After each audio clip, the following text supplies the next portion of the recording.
আশা করি এই সরকার নিরপেক্ষভাবে এই ঘটনা তদন্ত করে তাদের বিরুদ্ধে দৃষ্টান্তমূলক শাস্তির ব্যবস্থা করবে। এই ধরনের একজন যে মানে ফ্যাসিবাদ বিরোধী আন্দোলনে তার যে ভূমিকা ছিল সেটাও অনস্বীকার্য, তার ভূমিকা প্রশংসনীয় ভূমিকা ছিল। সে ইলেকটেড বিপি থাকা অবস্থায় আমরা দেখেছি যে মানে দানবীয় ছাত্র সংগঠন ছাত্রলীগের তাণ্ডবে সে স্বাভাবিকভাবে সে ডাকসুর কর্মকাণ্ড পরিচালনা করতে পারেনি। সে ডাকসু ভবনে বারবার হামলার শিকার হয়েছে।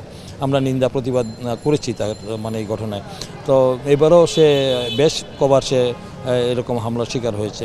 তা আমরা এই ঘটনার নিন্দা প্রতিবাদ জানাই। এই ধরনের ঘটনার পুনরাবৃত্তি যেন না হয়, আর যেন মানে ওই আইন প্রয়োগকারী সংস্থা বল প্রয়োগ করে গায়ের জোরে বা তারা যেন মানে আইনের অপব্যবহার না করা হয়, এবং তাকে যে কোনো অপরাধ কেউ করলে তাকে আইনের আওতায় নেওয়া যেতে পারে, কিন্তু ফিজিক্যালি তাকে অ্যাসাল্ট করা হবে, তাকে মারার জন্য হত্যার জন্য চেষ্টা করা হবে, এটা দুর্ভাগ্যজনক। এটা জাতি আমরা জনগণ এটা প্রত্যাশা করে না।